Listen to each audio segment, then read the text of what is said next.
Good morning student. आज हम लोग chapter 3 linear equation in two variable का last topic graphical method discuss करने वाले हैं। जैसा कि मैंने बताया था कि किसी लीनियर इक्वेशन के सिस्टम को सॉल्व करने के हमारे पास टोटल 4 मेथड हैं। इसमें से हमने एलिमिनेशन, सब्स्टिट्यूशन और क्रॉस मल्टीप्लिकेशन मेथड को डिस्कस कर लिया था और ग्राफिकल मेथड हमको डिस्कस करनी है। तो आज हम उसको डिस्कस करेंगे कि किस तरह से ग्राफिकल मेथड का यूज़ करके हम किसी सिस्टम को सॉल्व कर सकते हैं, कंक्लूजन निकाल सकते हैं।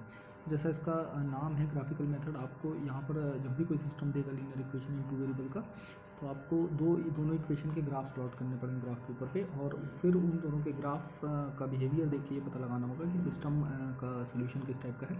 अगर दोनों इक्वेशन के जो ग्राफ हैं वो एक दूसरे को इंटरसेक्ट कर रहे हैं, तो जैसे मैंने स्टार्ट में बताया था आपको, उनका यूनिक सोल्यूशन होगा। अगर पैरेलल हैं दोनों ग्राफ तो फिर नो सोल्यूशन होगा, और अगर कोइंसिडेंट हैं, दोनों का एक ही ग्राफ है, तो इसका मतलब इनफाइनाइट मेनी सोल्यूशन होंगे। अब इन सब चीज़ों ये कंक्लूजन निकालने के लिए हमको ग्राफ तो प्लॉट करना ही होगा। तो ग्राफ कैसे प्लॉट करेंगे देखते हैं एक एग्जांपल के थ्रू। यहाँ पर एक सिस्टम दिया हुआ आपको इक्वेशन का, दो इक्वेशन दी हुई हैं, 2x + y = 6 और सेकंड इक्वेशन है 3x - 2y = 12। ये दोनों मिलकर एक सिस्टम क्रिएट कर रहे हैं। इस सिस्टम का हमें ग्राफिकल मेथड से सोल्यूशन निकालना है। तो वन बाय वन हम दोनों इक्वेशन का ग्राफ प्लॉट करेंगे। जैसे कि आप जानते हो कि लीनियर इक्वेशन का ग्राफ हमेशा एक स्ट्रेट लाइन होता है, और स्ट्रेट लाइन बहुत सारे पॉइंट से मिलकर बनी होती है। तो अगर हमें किसी लाइन का ग्राफ प्लॉट करना तो उसके ऊपर हमें पॉइंट चाहिए होंगे। तो पॉइंट कम से कम आप 2 पॉइंट ले सकते हो, एटलीस्ट 2, क्योंकि 2 पॉइंट से होकर एक लाइन पास करती है, इसलिए आपको कम से कम 2 पॉइंट उस पर लेने पड़ेंगे, उससे ज़्यादा भी आप ले सकते हो। तो फॉर एग्जांपल जैसे हमारी पहली इक्वेशन है 2x + y = 6। अब इस पर हमको 2 पॉइंट सेलेक्ट करनी है, मतलब x y की 2 वैल्यू हमको फाइंड करनी है, एक 2x की और 2 y की, तभी आपको पॉइंट मिलेंगे।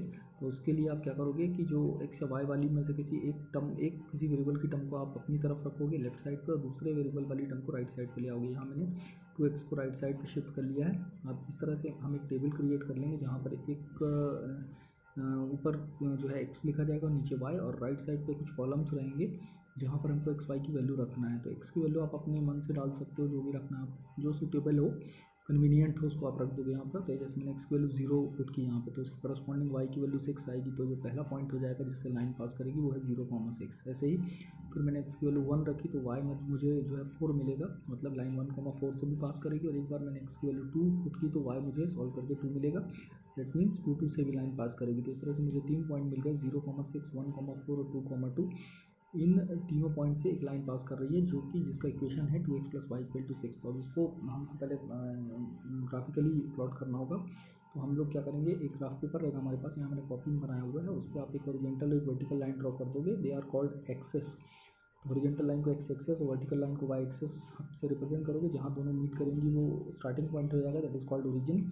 उससे राइट साइड हॉरिजॉन्टल लाइन का जो पार्ट रहेगा वो पॉजिटिव एक्स एक्सेस रहेगा, और लेफ्ट साइड जो रहेगा वो नेगेटिव एक्स एक्सेस। अपवर्ड जो वाई एक्सेस का पार्ट रहेगा वो पॉजिटिव वाई एक्सेस, और डाउनवर्ड जो वाई एक्सेस का पार्ट रहेगा वो नेगेटिव वाई एक्सेस। अब जो है इन एक्सेस पे आपको कुछ नंबर्स को रिप्रेजेंट कर देना है। 1-1 सेंटीमीटर के डिस्टेंस पे आप 1 2 3 4 राइट साइड एक्स एक्सेस पे, लेफ्ट साइड पे -1 -2 -3 आपने पहले भी किया है। इसी तरह से वाई एक्सेस पे अपवर्ड में 1 2 3 4, और नीचे -1 -2 -3 -4। स्केल आप डिफरेंट रख सकते हो दोनों एक्सेस का। एक्स एक्सेस पे जो स्केल आपने लिया हुआ है उससे डिफरेंट स्केल आप वाई एक्सेस पे रख सकते हो, मतलब पॉइंट को रखने के लिए जो डिस्टेंस यूज़ कर रहे हो आप वाई एक्सेस पे, उसकी वैल्यू एक्स एक्सेस पे जो डिस्टेंस यूज़ कर रहे हो उससे डिफर कर सकती है, नो प्रॉब्लम। अब ये जो पॉइंट आपने प्लॉट किए 0,6, 9 आपने कोऑर्डिनेट ज्योमेट्री में पॉइंट प्लॉट करना सीखा था, बिल्कुल उसी तरह से आप इन पॉइंट्स को यहाँ प्लॉट करोगे। 0,6 यहाँ पर आएगा, ये 0,6, 1,4 एक्स एक्सेस पे 1 डिस्टेंस और वाई पे 4 डिस्टेंस लेते हुए ये पॉइंट आएगा 1,4 Y axis, sorry 1,4 X Y plane पे। और इसी तरह से 2 एक्स एक्सेस पे 2 डिस्टेंस और वाई एक्सेस पे 2 डिस्टेंस लेते हुए ये जो पॉइंट आएगा वो हो जाएगा 2,2। तो अब इन तीनों पॉइंट को आप एक सीधी लाइन यानी स्ट्रेट लाइन से ज्वाइन कर दोगे स्केल रखते हुए, तो ये इस इक्वेशन का ग्राफ बन जाएगा। सिमिलरली जो सेकंड इक्वेशन है 3x - 2y = 12, इसमें भी हम लोग वही करेंगे, y की वैल्यू को एक तरफ शिफ्ट करके अलग कर लेंगे, और उसके साथ जो x का एक्सप्रेशन आएगा उसको लिख देंगे।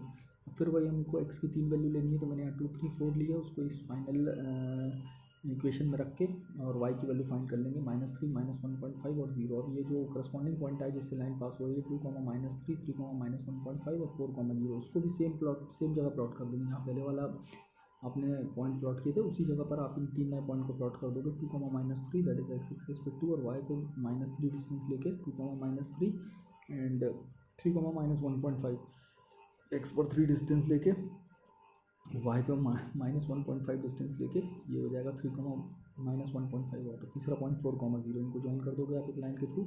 और यहाँ पर आप देख रहे हो कि दोनों जो इक्वेशन हैं उनके जो लाइन्स ग्राफ हैं वो एक दूसरे को एक पॉइंट पर इंटरसेक्ट कर रहे हैं। अगर दोनों लाइन के ग्राफ अगर एक दूसरे को इंटरसेक्ट करते हैं तो कंक्लूजन होता है कि इन दोनों इक्वेशन का एक यूनिक सोल्यूशन होगा। तो जिस पॉइंट पर ये इंटरसेक्ट करेंगे और आप उसके कोऑर्डिनेट फाइंड कर लेते हो ज्योमेट्रिकली, तो वही इसका सोल्यूशन हो जाएगा। तो पॉइंट का कोऑर्डिनेट अगर आपको फाइंड करना है तो आप कैसे निकालते हो, ये 9th में आपने पढ़ा है। पॉइंट से आप एक्स एक्सेस पे परपेंडिकुलर ड्रॉ कर देते हो और फिर उस परपेंडिकुलर के फुट का ओरिजिन से डिस्टेंस फाइंड करते हो, वो एक्स कोऑर्डिनेट हो जाता है पॉइंट का। और उस जो परपेंडिकुलर की लेंथ है उसको अगर आप कैलकुलेट करते हो तो वो वाई कोऑर्डिनेट हो जाता है पॉइंट का। तो इस तरीके से आप यहाँ से स्केल से एम तक का डिस्टेंस फाइंड करोगे, वो एक्स कोऑर्डिनेट हो जाएगा पी का। और फिर एम पी ये आप कैलकुलेट कर लोगे, इसको वाई एक्सेस के अलॉन्ग भी जाके कैलकुलेट कर सकते हो, वो वाई कोऑर्डिनेट हो जाएगा। तो इस तरह से इस सिस्टम का यूनिक सोल्यूशन हो जाएगा, क्योंकि दोनों के ग्राफ जो हैं वो एक दूसरे को इंटरसेक्ट कर रहे हैं पॉइंट पर, दैट्स वाई इसका एक यूनिक सोल्यूशन हो जाएगा।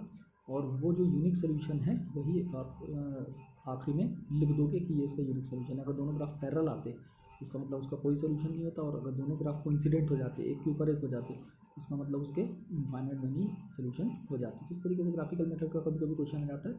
तो अब आप इस पूरे चैप्टर की सारी एक्सरसाइज को सॉल्व कर सकते हो। जहाँ पर जिस मेथड का जिक्र किया गया है या जो मेथड पूछा गया है कि आप इस मेथड से सॉल्व करो, आप उसका यूज़ करोगे। ग्राफिकल मेथड से आपको प्रैक्टिस के लिए कम से कम 3 या 4 क्वेश्चन सॉल्व करने पड़ेंगे और ग्राफ को अपनी कॉपी में पेस्ट करना पड़ेगा। तो अब आप नोट्स क्रिएट करो और कोई प्रॉब्लम आता है तो पूछो। Thank you.